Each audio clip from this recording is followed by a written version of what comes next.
Hello, sweet parents. Welcome to the When Our Adult Children Walk Away podcast. My name is Dr. Janet Steinkamp, and during each episode of When Our Adult Children Walk Away, I will provide my professional and personal insights, information and opportunities for your self-reflection and growth, tips and tricks to make every day count, and encouragement to keep moving forward. I'm here to help you dig deep and get down to the root causes so that you can find your way out of the darkness to a positive and lasting relationship.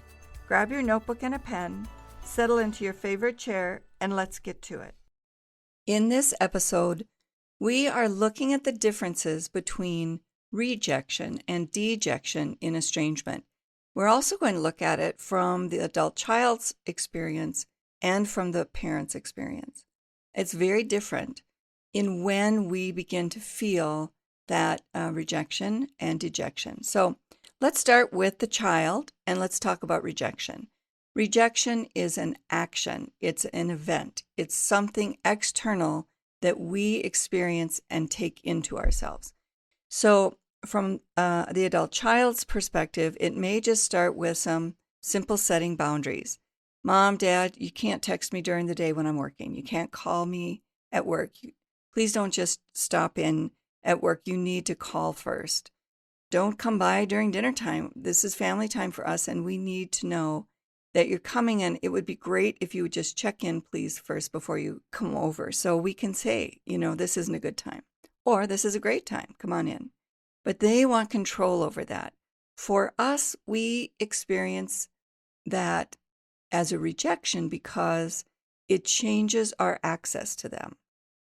It is an unusual request, and it feels like we're on the outside. I mean, we're being pushed away a little bit, and if we can start to listen to those boundary setting requests on the front end in the early stages, we protect ourselves from further rejection.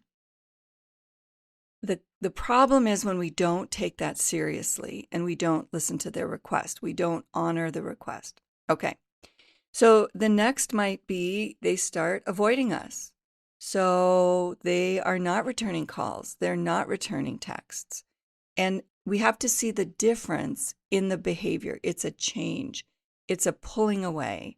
It's the family event where there's a chair next to us at the dinner table and they choose not to sit by us. We may even know why they're mad at us. In the past, they would still have sat by us. Now they're choosing to stay away from us. That's the rejection. And again, it stings. It does not sit easy with us. And often we don't know what to do about it. Our action or reaction to the rejection is critical. How we respond is hugely impactful on whether the estrangement accelerates or whether it sort of stops and slows down, and we can make some repairs in our relationship. Those are different episodes of the podcast, but for this episode, we're talking about that avoidance and how that feels to us, that rejection. And then there's, of course, the explicit refusal. Do not contact me anymore. You are not welcome in this home.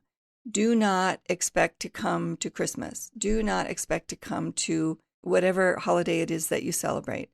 So there's kind of a continuum of this rejection from the child. Now, from the parent, rejection looks a little different. The parent might start to withdraw a little bit. So let's say you've been getting lots of phone calls to come take care of the grandkids. And though you love the time with the grandchildren, and of course you love your grandchildren, and you want to help out your adult child, you also have things to take care of in your life. You have other obligations, and it can feel like we're being taken for granted. So in those moments, we may choose not to answer the phone. We may choose just to avoid them and stay away. They feel that distance. They feel that rejection. Now, how they respond to that rejection is, of course, another podcast episode, but also that is key in their next steps. So the risk of allowing them to feel rejected is significant. It can begin a downward spiral. So what I suggest to parents is that when you're in that corner, when you're feeling like too much, this is too much, take it head on, gently, casually, indirectly. You don't have to have a conflict over it. It can be a very tasteful, gracious question or request. I love being with the grandchildren. You know that. I've got some stuff I really need to take care of. I think for the next week or so, I'm not going to be as available as I usually am. So just so you know ahead of time for your planning, I won't be available this week. So it doesn't have to be a huge rejection action. It can simply be a negotiation of a boundary. There's another episode about boundaries, but for the conversation here, we're just talking about the action of the rejection and how what we do can lead to the sense of rejection. What I hear most often from adult children is that they feel the most rejection when we don't listen, when we don't recognize what they're asking for, and we don't take their request for something seriously, meaning they don't see a change in behavior, a change in frequency of contact, tone of contact, whether we continue consistently to respect a boundary that they put in place. So when they make a request of us, or try to tell us how they're feeling, or express a concern, or ask us to apologize for something, and we don't listen to learn, they feel that rejection very acutely. That for them is a rejection. It's not simply that we're not taking time, we were busy. We have 100 reasons that happens, and many of them are legitimate. It's not that the reasons aren't real. It's that they don't outweigh the sting of that rejection. They don't outweigh the importance to them that we see them as that priority over whatever else is taking up our time and attention. In many ways, that's good news, because if it's a matter of us paying attention, slowing down, listening, actively listen, again, another podcast episode, go take a listen to that one because it's really very critical to what we're talking about. If we are not making those changes and attending to what they're asking, it becomes death by a million paper cuts. It accumulates. There's a cumulative effect that very easily can lead us to that continuum of estrangement. A point of clarification. When I say things like, if we don't make the changes they're asking for, I'm not suggesting I think we need to change who we are. I'm not suggesting that we compromise our values or our priorities. I am suggesting that we change how we interact with them, how we show up for them. Are we listening? Are we slowing ourselves down and paying attention to the new adult messaging that they're sharing with us and their requests for how we interact with them and in their adult world? Now, the extreme for a parent is disownment. You are no longer a member of this family. I will no longer recognize you as my son or daughter. And it happens. It takes parents, I think, either a very jolting shock to their value system or their safety or some kind of significant event for a parent to say that, or it's a build-up over time of hostile conversation, abusive language, disrespect, constant asking for money without any metering or reasonable explanation or gratitude. Those are the kinds of things that compile and lead us to disownment. So how is this different than dejection? Dejection is what happens internally when we experience rejection. It is the emotional cascade that happens when we begin to feel the levels of rejection. From the parent's perspective, the dejection leads to self-blame or guilt. What have I done? Oh my gosh, I should not have said that. I should not have gone there. I should not have shown up. It's the guilt. We own that. We take that on board and we feel that as dejection. when we feel rejected. Hopelessness, that overwhelming, oh my gosh, this is never going to get better. They're never going to talk to me again. Maybe they'll never let me see the grandkids again. I wonder if they'll ever come for Christmas again, or whatever holiday it is that you celebrate again. That is the hopelessness. And then, of course, sadness and grief. When the rejection becomes more pronounced and more extreme, we easily can move into sadness and grief. We can grieve over the fact that maybe we have to call now at dinner time. We can grieve that. We can be sad about that. We can sit in disbelief. We can be angry about that. Our feelings are hurt. Those are part of the grief cycle. When I talk about more advanced rejection, no contact. We will not be coming home for Christmas. You are not invited here for Thanksgiving. We are having a birthday party with the in-laws, and we'll let you know when we're going to celebrate with you. You know, those kind of more significant rejections lead to more significant self-blame, guilt, hopelessness, sadness, and grief. So we need to watch our emotional response and make sure we are monitoring and paying close attention to our reactions. So our reaction to the rejection is not emotionally charged. We need to get rid of that emotion or really navigate that emotion, get ourselves back to balance before having those conversations and reacting. I work with a person who uses the term, I love it. She talks about having a response versus a reaction. I love that. I use it all the time now. So we want to be in a position where we can respond to that in a reasonable and level-headed manner and not react. Okay, so from the adult child's perspective, when we begin to set boundaries, again, if we use the example of, you know, I just got to give you a heads up because next week is really busy for me. I am not going to be available to take the kids to school in the morning. I'm not going to be available to whatever it is, fill in the blank for you. Maybe it's money. You know, this is a really tight month for us. We have some other financial obligations. So I just want to give you a heads up. This is probably not a month that we're going to feed the kids every 2 or 3 days. We really are going to need you to take that on this month. You need to address in whatever way works in your circumstances. The response from the adult child is likely to be disappointment. That's going to be their sense of dejection.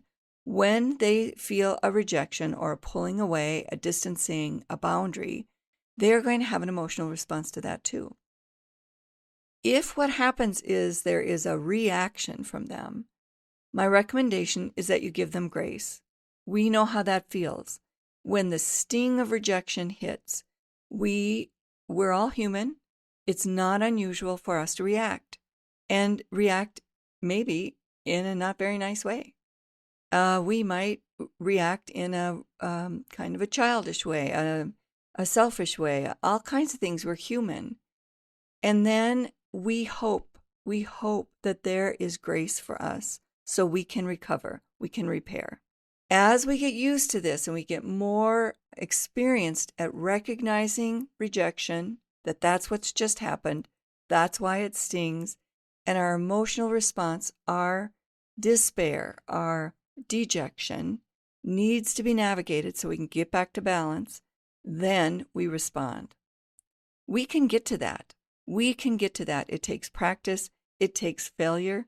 It takes grace on their part.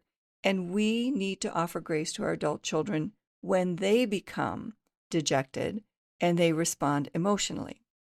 They may feel hurt. You know, it might hurt their feelings.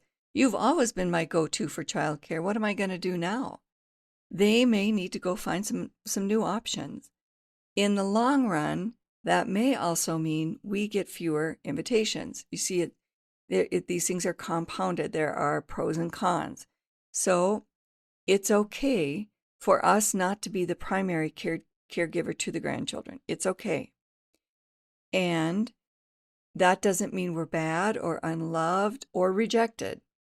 It simply means there's a boundary in place now where the adult child is having to find a way to accommodate the need. If we're not going to be the solution, they're going to have to find another solution. It's unlikely they're going to sit around and wait for us and not have some pretty big feelings about that. And then, of course, they may feel isolated. They may feel, when we start setting boundaries for ourselves, we take up pickleball and suddenly we're not available Thursday nights. Or we go out to lunch with a friend at a time or in an unusual way that they didn't anticipate or are not used to. They may start to feel isolated and cut out.